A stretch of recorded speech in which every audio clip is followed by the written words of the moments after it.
Hi, and welcome back to the second portion of our class on domain name. In today's class, I'll give a brief overview of trademark as it applies here in the United States, and I'll also explore the UDRP arbitration process for filing a complaint against an infringer. I want to cover trademark specifically because it usually is the right that a person would exercise when suing another person over a domain name. A trademark is essentially the registration of a brand or brand name, which can be either a design or an expression. You've probably seen the encircled R on a product that you've purchased. That symbol is intended to notify anyone viewing the information that the preceding name has trademark protection. Trademark is important to goods and service providers because the mark guarantees that the quality of the product they provide will be consistent. If a company with inferior products starts using the mark of a well-established company, it does at least two things. It gives the inferior product an unfair market advantage because they benefit from the buyer's perception of a well-established company. It also deflates the image of the well-established company for those people who bought the product expecting the same quality they had come to rely on, but were instead disappointed with their purchase. This is why we've established trademark protection here in the United States. Now, you don't have to register your name in order for it to acquire trademark protection. A company can still receive protection under the Trademark Act and the common law. However, common law trademark has its limitations. The protection is usually only available in the company's geographical operating area. This means that a company outside of that area could use the same company name that was afforded common law trademark if they were unaware of the name's existence when they selected theirs. Due to the potential limitations that come from having an unregistered trademark, it is usually best to register your trademark. Registering your mark does at least three things. It gives constructive notice to the general public that you are the owner of the mark. It creates a nationwide presumption of ownership in the mark, and an exclusive right for the registering party to use the mark. Having a registered trademark in your name can have a positive effect on any future litigation, especially as it can relate to disputes over domain names. A party that uses a domain name that has a direct relation to their registered trademark will have a presumption of validity. That means that a challenger would have to provide evidence to disprove this presumption in order to mount a successful attack. This provides for a more difficult lawsuit for any would-be challengers who would contest your ownership of the mark. Since the Internet is global, your options for resolving a dispute could potentially involve legal action with a party in another jurisdiction. This means that there are potentially hundreds of laws that could apply to your dispute, depending on where the parties to the dispute are located. This also creates potential jurisdiction problems, since a court in the United States usually only has jurisdiction over nationals and people present in the country.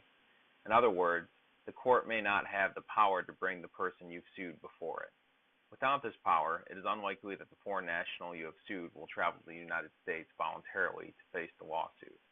Arbitration in furtherance of the Uniform Domain Name Dispute Resolution Policy, or UDRP, is an option that provides international jurisdiction over all persons who have registered a domain name on the Internet. The UDRP is adopted by all registrars in connection with their agreement with ICANN. The UDRP provides all aggrieved individuals a global forum for resolving abusive domain name registration. Any individual who wishes to register a domain name with a registrar has to consent to the UDRP. In doing so, the person agrees not to infringe upon or violate the rights of any third party. Anyone who does violate the rights of another person risks having their website shut down by the registrar as part of this agreement. In order for the UDRP to apply, the complaint must meet three criteria. The registered name is identical or confusingly similar to a trademark or service mark in which the plaintiff has rights. The registrant has no rights or legitimate interest in respect to the name in question, and the name has been registered and is being used in bad faith. These factors all have to be met to advance a successful claim in arbitration.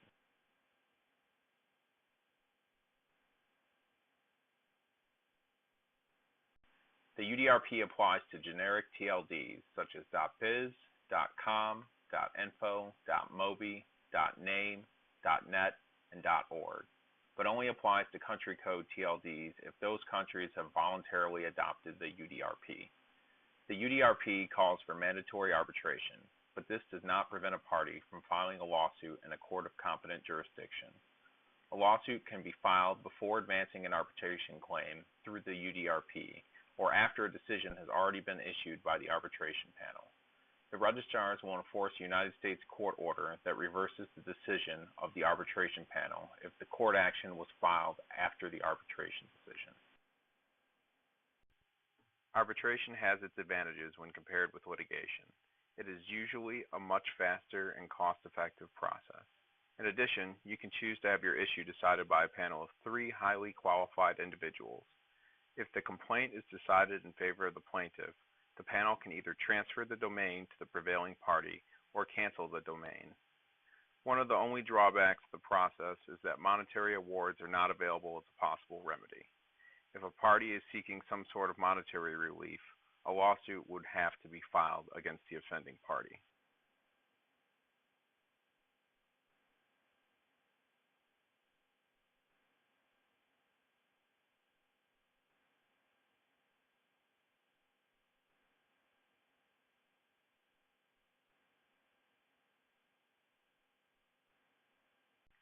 A person can start the arbitration process by filing a complaint with an ICANN-accredited dispute resolution service provider. ICANN provides a list of several providers that can be used to arbitrate a dispute on its website. One such organization is the World Intellectual Property Organization, or WIPO for short. The WIPO is the United Nations agency that promotes the use of intellectual property rights such as copyright, patent, and trademark. Check out the ICANN website to view some of the other providers available to resolve your dispute. Once a complaint has been filed against an identified party, the party has to provide a response to the complaint. After the complaint and response have been received, a panel of 1 or 3 persons is selected to decide the issue by the service provider. The panel will render a decision after analyzing the arguments of each party and the evidence presented. If the plaintiff wins, the panel will either cancel the offending domain name or transfer it to the plaintiff. If the defendant in the action wins, no action is taken against the domain name by the panel. This doesn't mean that there aren't other opportunities to attack the validity of the domain in question. So how does a person succeed at the arbitration process? By proving the 3 elements of the complaint we covered earlier. The domain name has to be identical or confusingly similar to a trademark or service mark in which the plaintiff has rights. The registrant does not have any rights or legitimate interest in the domain name, and the registrant registered the domain name and is using it in bad faith. The first element requires a plaintiff to prove 2 things: that they possess some kind of legal right or interest in the name, and they show that the name is either identical or confusingly similar to their own. The element doesn't require registration of the mark that you claim as the basis for your complaint. However, an unregistered mark can make the other 2 elements more difficult to prove depending on the notoriety of your mark.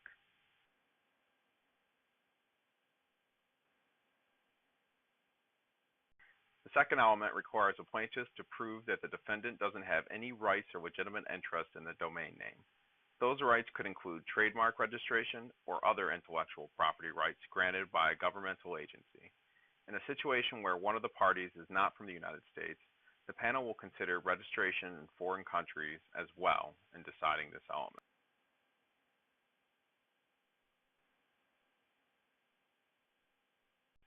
Lastly, let's talk about some situations that would qualify as using a domain name in bad faith, which is the third element in proving a complaint. Bad faith has been established where the registrant registered the domain name primarily for the purpose of selling, renting, or otherwise transferring the domain name registration to the plaintiff, who is the owner of the trademark or service mark. Or when the registrant registered the name to keep the owner of the trademark or service mark from using it. Also, when the registrant registers a domain name to disrupt the business of a competitor, or when a registrant has registered to intentionally attract for commercial gain internet users to the registrant's website by creating confusion with the plaintiff's mark. If you've proven these elements to the panel's satisfaction, the panel will issue a decision in your favor and have the registrar either cancel the domain name or transfer it to the prevailing party. If you're on the losing end of the panel's decision, you may have remedies in federal court that you can pursue. We'll cover 2 legal acts in our next class that you may be able to utilize to stop an abusive domain registration. Just to recap, anyone who has registered a domain name is subject to the UDRP arbitration process. To file a claim, a person submits a complaint to an ICANN-accredited dispute resolution service provider. There are 3 elements considered in a complaint made under the UDRP arbitration process. The name registered is identical or confusingly similar to a trademark or service mark in which the plaintiff has rights. The name registrant has no rights or legitimate interests in respect to the name in question. The name was registered and is being used in bad faith. The defendant to the action will have a chance to respond to the complaint, and a panel will render a decision after analyzing the parties' positions. The panel can transfer or cancel an offending domain name, but it may not give any type of monetary award. Using the arbitration process does not prevent you from suing on other grounds in another court for a violation of one or more protected rights. Well, that's it for today's class. Thanks for watching. Tune in next time when I'll explore the Lanham Act, also known as the Trademark Act, and the Anti-Cyber Squatting Consumer Protection Act.